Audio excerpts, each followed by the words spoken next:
Pessoal, a aula de hoje é sobre um tema super atual e super relevante para o nosso sistema recursal e para o nosso sistema de precedentes, em especial. É o tema dos recursos especial e extraordinário repetitivos. Aqui um detalhe.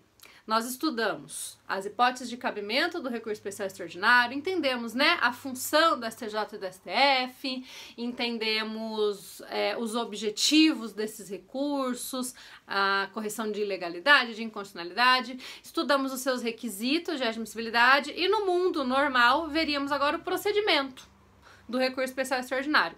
Mas para compreender o procedimento do recurso especial extraordinário, nós temos, antes disso, que compreender a sistemática dos recursos repetitivos, porque o rumo que os recursos especial e extraordinário tomarão dependerá de haver ou não recursos julgados sob essa sistemática que nós vamos explicar, que nós vamos estudar agora, ok? Então nós vamos estudar os recursos repetitivos, nós vamos compreender como que isso vai aparecer no Código de Processo Civil de 2015 e depois nós vamos estudar o procedimento geral do recurso especial e extraordinário, ok?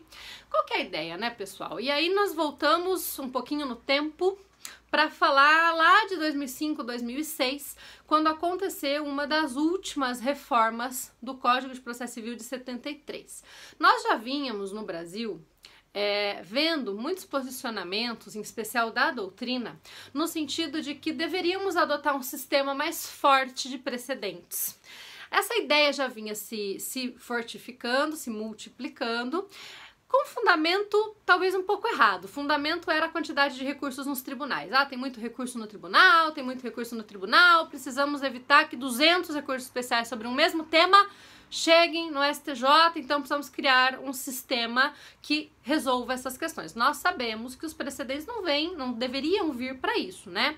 Já estudamos aí precedentes, os precedentes têm uma razão de ser muito importante, isonomia, previsibilidade, segurança jurídica, coerência do ordenamento, etc. Mas no Brasil nós sabemos que o sistema de precedentes vem muito também por questões de eficiência. E claro, não podemos deixar a eficiência sozinha orientar a criação de ferramentas jurídicas, mas ela acaba por orientar, sim, desde que nós consigamos olhar para ela ao lado da efetividade, da isonomia, enfim, das outras garantias do processo. Bom, fato é que então nós tivemos em 2006 duas leis que alteraram o Código de Processo Civil. E uma delas instituiu já no Código de 73 a sistemática dos recursos especial, extraordinário, repetitivos. Então vejam que isso que hoje está ali nos artigos 1036 e seguintes do Código de Processo Civil de 2015 não vem como novidade no CPC de 2015. Isso já existia. O CPC de 2015 fez alguns ajustes na sistemática anterior, mas a sistemática de julgamento na modalidade repetitiva para os recursos de estrito direito existe desde 2006, quando então essas leis alteraram, essa lei em especial alterou o Código de Processo Civil de 73, inserindo naquela época o artigo 543C. E também, em razão da repercussão geral, que também é importante, daqui a pouquinho nós vamos falar dela, o 543B, tá? E qual que era aquela sistemática e continua sendo? Então agora nós já estamos falando também da sistemática atual do CPC de 2015. É muito comum haver recursos especiais extraordinários que versam sobre uma mesma questão de direito federal ou de direito constitucional, tá? Então tem recursos repetitivos. O que são recursos especiais repetitivos? São recursos especiais que versam sobre a mesma questão de direito federal. E claro, recursos extraordinários repetitivos serão aqueles que versam sobre uma mesma questão de direito constitucional. E o que acontecia antes de 2006? Acontecia que todos os recursos especiais e extraordinários que versassem sobre a questão de direito acabavam chegando no STJ e no STF, né? Os especiais no STJ e os extraordinários no STF. Então, se eu tivesse 200 recursos versando sobre a preenchimento ou a interpretação dos requisitos da inversão do ônus da prova, por exemplo, todos os recursos que versassem sobre isso chegariam no STJ. Se eu tivesse vários recursos em que se discutisse o cabimento ou não de agravo do instrumento, contra a decisão que rejeita foro de eleição, por exemplo. Todos os recursos especiais que versam sobre essa questão chegariam, tô com alguma coisa no meu olho, chegariam no STJ, tá?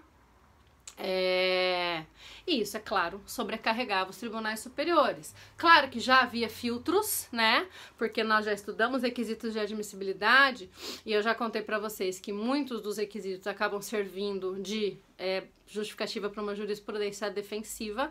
Então, muitos recursos ficavam na origem, já no tribunal de origem, no primeiro juízo de admissibilidade, mas mesmo assim muitos chegavam.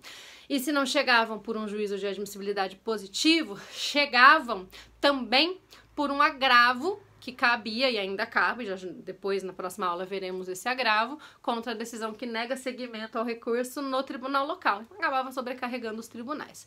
Vem então a sistemática dos recursos especiais extraordinários repetitivos para pensar. Bom, se eu tenho 200 recursos em que se analisa uma mesma questão de direito, eu não preciso que o STJ analise os 200, porque a decisão vai ser a mesma para os 200.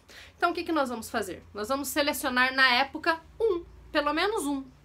Hoje tem que ser 2, pelo menos, mas na época bastava um. Um recurso representativo da controvérsia, que vai ser remetido para o STJ, se for especial, e para o STF, se for extraordinário. E esse vai ser julgado como paradigma, e a decisão proferida nele vai ser aplicada a todos os demais recursos que ficarão suspensos, sobrestados na origem, aguardando o julgamento daquele recurso que subiu. Então, no nosso exemplo, 199 recursos ficavam parados e um subia para o STJ. Hoje não pode ser só um, tem que ser no mínimo 2. O próprio artigo 1036 vai trazer essa previsão de pelo menos 2 recursos que tem que ser enviados para servir de representativos da controvérsia, para servir de paradigma, de formação do paradigma, enquanto todos os outros ficam parados. Uma vez julgada a questão de direito, esta tese vai ser aplicada a todos os recursos que ficaram suspensos e a todos os demais que surgirem depois, em razão daquele sobrestamento que vai cessar, então, uma vez julgado aquele recurso. A sistemática, em termos muito gerais, é essa. Evita-se que todos os recursos cheguem no STJ e no STF e facilita-se aí o julgamento dos recursos. E essa sistemática se manteve, gente. Então, quando nós olhamos para o artigo 1036 e vamos falar primeiro do especial, embora as sistemáticas sejam muito parecidas, vamos falar primeiro do especial, porque no extraordinário nós temos o detalhe da repercussão geral, que muda um pouquinho a história, né? Então vamos olhar pro especial primeiro, depois a gente fala do extraordinário. A sistemática se manteve, com alguns ajustes que aí nós vamos estudar melhor aqui, ok? Então o que é importante, né? A primeira questão super relevante é que estes recursos que sejam enviados para o STJ para serem os recursos representativos da controvérsia, aqueles recursos que vão servir de modelo para o julgamento da questão de direito, sejam recursos muito bem fundamentados e tragam todos os fundamentos relevantes a respeito daquela questão de direito, porque o que o STJ fará é formar um precedente a respeito da interpretação daquela questão de direito, no papel constitucional que ele tem mesmo, né? Então é preciso que esses recursos que cheguem para o STJ sejam muito bem fundamentados, ok? Também é muito importante ver que o Código dá para o STJ a opção de pedir para os tribunais locais outros recursos sobre aquela mesma questão, justamente para que ele possa estar diante da maior quantidade de fundamentos. E vejam, né, pessoal, quando o precedente for formado, quando o STJ julgar a questão e formar o precedente, ali vão ser incluídos todos os possíveis fundamentos da questão, tá? Claro que ainda assim persiste a possibilidade de superação. Nós já falamos de overruling, né? Já falamos de superação de precedentes, mas a superação tem que trazer um fundamento efetivamente novo, algo que decorra de uma mudança social, de uma mudança legislativa e que não existia na época, porque a ideia é que o precedente, ao ser formado, levou em consideração todos os possíveis fundamentos para aquela questão. O próprio código vai prever isso em um determinado dispositivo, ok? Então vejam, e eu coloquei isso para vocês ali no roteiro de vocês.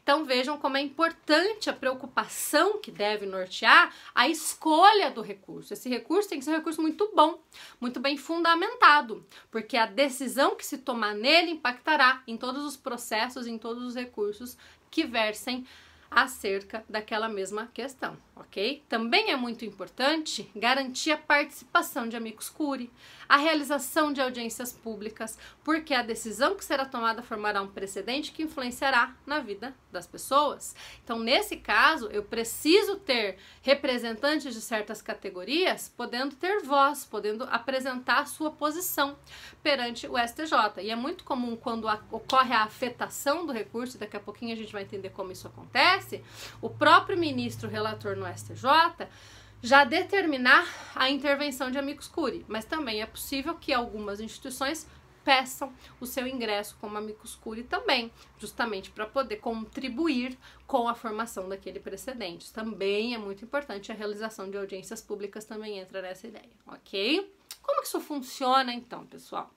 Os tribunais locais é que selecionarão quais serão os recursos enviados. Então, o presidente do Tribunal de Justiça do Paraná, por exemplo, pode identificar que aqui no Tribunal de Justiça do Paraná existe centenas de recursos repetitivos, recursos especiais que versam sobre uma mesma questão de direito. Ele determina então a remessa de 2 ou mais destes recursos para o STJ. Quando chega no STJ, esses recursos vão ser distribuídos por um relator no STJ. E esse relator no STJ vai verificar se é mesmo o caso de instaurar aí a sistemática dos recursos especiais repetitivos. Pode ser que o relator no STJ diga, ah não, TJ Paraná, tem 30 recursos só aí, não tem em outro estado nenhum recurso a respeito dessa questão, não é caso de repetitivo. E aí ele indefira a instauração do incidente e depois esses recursos vão ser devolvidos e julgados na sistemática normal, no procedimento normal. Mas pode ser que no STJ o relator confirme a instauração da modalidade repetitiva de julgamento, tá? Também pode acontecer do relator afetar outro recurso, ele entender que ele tem ali perante ele, né, distribuídos para ele, outros recursos especiais melhores sobre a mesma questão. Então, ele pode escolher outros recursos para essa afetação. E o próprio STJ pode ter a iniciativa de instauração. Ele não precisa esperar a provocação dos tribunais locais. O próprio STJ pode identificar de alguma forma que a questão de direito está se repetindo em inúmeros recursos especiais país afora. E aí ele acaba determinando, então, a instauração do incidente. Também é possível que isso aconteça, tá? Uma vez verificado, então, pelo relator do recurso especial já no STJ, que é o caso de instauração dessa sistemática, ele tem que proferir uma decisão de afetação. Uma decisão que tem que ser muito completa, porque nessa decisão ele precisa deixar clara qual é a questão de direito afetada, qual é a questão sobre a qual versará a fixação do precedente. O que nós queremos decidir aqui? Que interpretação, sobre que dispositivo nós estamos aqui analisando? Então nós vamos afetar a interpretação do rol do artigo 1015 do CPC. Se ele é taxativo, se ele é exemplificativo, se ele abre espaço para interpretação extensiva. Foi assim no recurso especial que vocês conhecem bem, da taxatividade mitigada, que inclusive, além de nós estudarmos, na aula de agravo caiu na prova de vocês, né? Então, vocês sabem do que eu estou falando. Aquele é um bom exemplo de afetação de recurso especial. Definida a questão, ele pode eventualmente solicitar outros recursos representativos da controvérsia para melhor subsidiar o julgamento e determinará a suspensão em território nacional de todos, atenção, os processos individuais ou coletivos que versem sobre a questão. Mudança do CPC de 73 para o CPC de 2015. No CPC de 73 só ficavam sobrestados os recursos especiais e extraordinários que já estivessem lá interpostos no tribunal local, aguardando a admissibilidade. Agora não. Agora para tudo, gente. Para processos individuais, ações individuais ou coletivas de primeiro grau, para recursos de apelação, recursos de agravo de instrumento que estejam em segundo grau e para recursos especiais e extraordinários que estejam também pendentes lá de exame de admissibilidade nos tribunais locais e, claro, os que estejam no STJ também tem que parar. Essa era uma discussão anterior, o STJ tinha mania de dizer que os recursos que estão lá com ele não precisariam ficar sobrestados, era horrível esse entendimento. Mas é claro que tem que parar também, tem que parar tudo! Enquanto a questão de direito federal não é solucionada, não se decide aquela questão em nenhum outro órgão. É o STJ que vai decidir aquela questão, então para tudo, ok? E ali também, nessa decisão de afetação, ele vai admitir a intervenção de amicus curiae, eventualmente designar audiência pública e por aí vai, tá, gente? Também é importante observar que nesse momento poderá haver, e haverá quase sempre, uma mudança de competência no julgamento do recurso especial. Nós vamos ver, nós não vimos ainda, mas nós vamos ver no procedimento do recurso especial que os recursos especiais normais são distribuídos para as turmas do STJ. O STJ tem 6 turmas, a cada 2 turmas nós temos uma mesma competência, então primeira e segunda turma tem a mesma competência, terceira e quarta tem a mesma competência, quinta e sexta tem a mesma competência, cada turma integra uma sessão, cada 2 turmas, desculpa, integram uma sessão, primeira, segunda e terceira sessão, e além disso nós temos a corte especial e o órgão especial. Os recursos especiais normais vão para as turmas, que são como se fossem os órgãos fracionários aqui do TJ do Paraná, os órgãos menores, são compostos lá por 5 ministros, tá? Porém, recursos repetitivos não são julgados pelas turmas, são julgados por órgãos colegiados maiores. Vejam, formaremos precedentes. Precisamos de órgãos colegiados maiores. Então, recurso repetitivo vai ser julgado sempre ou pela sessão, que é composta por 10 ministros, na medida em que é integrada por 2 turmas, ou pelo órgão especial, que é composto pelos 15 ministros mais antigos do STJ. Depois a gente vai entender essa questão de competência. Então, na hora em que o relator afeta para julgamento na modalidade repetitiva, vejam o termo, afetação, afeta aqueles recursos especiais representativos da controvérsia para julgamento na modalidade repetitiva, ele também define a competência. E como que eu vou definir a competência? A depender do interesse na solução da questão de direito. Se for uma questão de direito que interessa a todas as turmas do STJ, o julgamento será feito pela Corte Especial. Se for uma questão de direito cujo julgamento, cuja solução interesse somente a uma determinada seção em razão da competência que ela tem, a competência para julgar o recurso especial será daquela seção, ok? Isso também é definido nesse momento de afetação. Afetado o recurso, então, agora a gente precisa olhar para aquilo que ficou parado, suspenso, em razão dessa afetação. Rigorosamente falando, está tudo parado. Porém, vocês sabem bem que na sistemática dos precedentes é muito importante trabalhar com a lógica da distinção, do distinguishing, nós já estudamos isso. Então, é claro que se eu tenho uma ação individual que ficou suspensa em primeiro grau e na minha concepção a questão de direito que está lá na minha causa ou as circunstâncias fáticas da minha causa são diferentes daquelas que vão ser discutidas na formação desse precedente, eu tenho que apontar essa distinção para que a minha ação prossiga. Eu vou fazer isso perante o juiz de primeiro grau. Eu vou apresentar uma petição para o juiz de primeiro grau, dizendo a ele, há distinção aqui, juiz. O meu caso é diferente do caso que vai ser fixado, que vai ser decidido na modalidade repetitiva lá no STJ. Se o juiz indefere o meu pedido, cabe agravo de instrumento contra essa decisão. Também é possível que numa apelação ou num agravo de instrumento lá em segundo grau, eu precise apontar a distinção. Nesse caso, eu vou apontar a distinção para o relator do meu caso. Se o relator indeferir e determinar que se mantenha o sobrestamento, caberá agravo interno contra essa decisão. E é possível também que a minha distinção precise ser apontada num recurso especial, num recurso extraordinário que esteja aguardando o juízo de admissibilidade. Se for necessário, eu aponto isso para o relator do acórdão recorrido. Vejam bem, é para o relator do acórdão recorrido. E se o relator do acórdão recorrido indefere o meu pedido de distinção, entendendo que o meu recurso tem que permanecer suspenso, eu posso interpor agravo interno também contra essa decisão, ok? Então vejam que é muito importante que a parte esteja atenta à possibilidade de distinção e aponte isso, seja para o juiz de primeiro grau, seja para o relator nos tribunais, seja também para o relator do acórdão recorrido quando se tratar de recurso especial sobrestado, tá?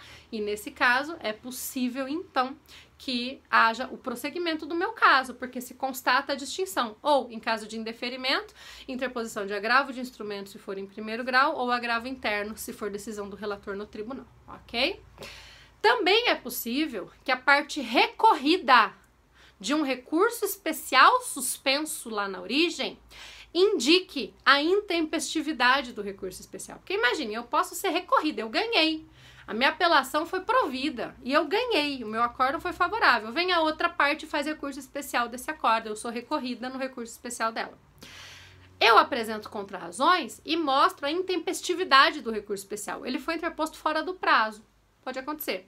Aí vem uma decisão de afetação no STJ e para esse recurso. Mas eu sei que aquele recurso é intempestivo. Então, embora ele verse sobre aquela questão de direito que será decidida pelo STJ, vai ser inútil ficar suspenso, porque depois vai se constatar a intempestividade desse recurso especial. Neste caso, então, constatada a intempestividade do recurso, o recorrido pode pedir ao presidente ou ao vice-presidente do tribunal que exclua da suspensão o recurso intempestivo, porque não faz sentido que esse recurso fique parado, esperando o julgamento da questão no STJ, para que depois ele tenha seguimento negado em razão da intempestividade. Reforçando isso, gente, os recursos especiais estão sobrestados antes do exame de admissibilidade, eles não foram objeto de admissibilidade ainda, por isso que esse pedido de exclusão do recurso intempestivo pode ser realizado, ok?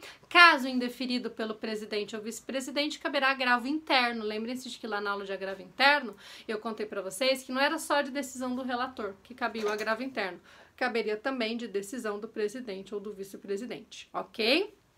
Essa é a sistemática do que acontece uma vez determinada a suspensão dos recursos, uma vez realizada a afetação do representativo da controvérsia e realizada a suspensão dos recursos e das ações espalhadas pelo país até que a questão seja julgada. Daqui a pouquinho eu volto para conversarmos sobre o julgamento do recurso representativo da controvérsia e o que acontece depois que a tese é firmada pelo STJ, e também falaremos um pouquinho sobre o recurso extraordinário repetitivo. Até já!